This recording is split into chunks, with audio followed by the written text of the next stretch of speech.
But perhaps the most common is that we will identify a country that has resources our corporations covet, like oil, and then arrange a huge loan to that country from the World Bank or one of its sister organizations. But the money never actually goes to the country. Instead, it goes to our big corporations to build infrastructure projects in that country, power plants, industrial parks, ports, things that benefit a few rich people in that country, in addition to our corporations, but really don't help the majority of the people at all. However, those people, the whole country is left holding a huge debt. It's such a big debt they can't repay it, and that's part of the plan, that they can't repay it. And so at some point, we economic hitmen go back to them and say, listen, you lost a lot of money, can't pay your debt, so sell your oil real cheap to our oil companies. Allow us to build a military base in your country, or send troops in support of ours to someplace in the world like Iraq, or vote with us on the next UN vote, to have their electric utility company privatized and their water and sewage system privatized and sold to U.S. corporations or other multinational corporations. So there's a whole mushrooming thing, and it's so typical of the way the IMF and the World Bank work, that you put a country in debt, and it's such a big debt it can't pay it, and then you offer to refinance that debt and pay even more interest. And you demand this quid pro quo, which you call a conditionality or good governance, which means basically that they've got to sell off their resources, including many of their social services, their utility companies, their school systems sometimes, their penal systems, their insurance systems, to foreign corporations. So it's a double, triple, quadruple whammy. Ecuador for many, many years had been ruled by pro-U.S. dictators, often relatively brutal. Then it was decided that they were going to have a truly democratic election. Jaime Roldos ran for office, and his main goal, he said, as president, would be to make sure that Ecuador's resources were used to help the people. And he won, overwhelming, by more votes than anybody had ever won anything in Ecuador. And he began to implement these policies to make sure that the profits from oil went to help the people. Well, we didn't like that in the United States. I was sent down as one of several economic hitmen to change Roldos, to corrupt him, to bring him around, to let him know, okay, you can get very rich, you and your family, if you play our game, but if you continue to try to keep these policies you've promised, you're going to go. He wouldn't listen. He was assassinated. As soon as the plane crashed, the whole area was cordoned off.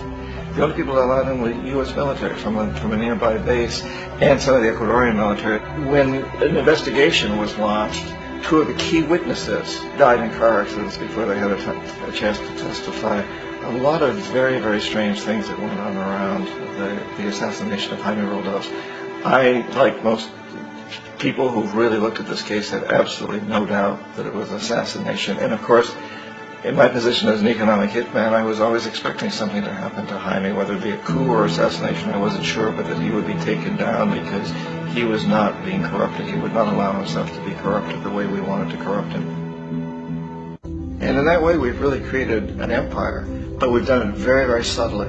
It's clandestine. All the empires of the past were built on the military, and everybody knew they were building them. So the British knew they were building them, the French, the Germans, the Romans, the Greeks. And they were proud of it, and they always had some excuse, like spreading civilization, spreading some religion, something like that. But they knew they were doing it. We don't. The majority of the people in the United States had no idea that we're living off the benefits of a clandestine empire, that today there's more slavery in the world than ever before. And in a way, our government is invisible a lot of the time, and its policies are carried out by our corporations on one level or another. And then again, the policies of the government are basically forged by the corporatocracy and then presented to the government. They become government policies. So it's an incredibly cozy relationship. This isn't a conspiracy theory type of thing. These people don't have to get together and plot to do things. They all basically work under one primary assumption, and that is that they must maximize profits regardless of the social and environmental costs.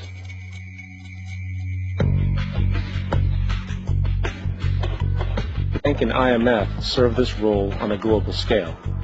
The basic scam is simple. Put a country in debt either by its own indiscretion or through corrupting the leader of that country. Then impose conditionalities or structural adjustment policies, often consisting of the following. Currency devaluation. When the value of a currency drops, so does everything valued in it. This makes indigenous resources available to predator countries at a fraction of their worth. Large funding cuts for social programs. These usually include education and healthcare, compromising the well-being and integrity of the society, leaving the public vulnerable to exploitation. Privatization of state-owned enterprises. This means that socially important systems can be purchased and regulated by foreign corporations for profit. In the late 1960s, the World Bank intervened in Ecuador with large loans. During the next 30 years, poverty grew from 50% to 70%. Under or unemployment grew from 15 to 70%. Public debt increased from 240 million to 16 billion, while the share of resources allocated to the poor went from 20% to 6%.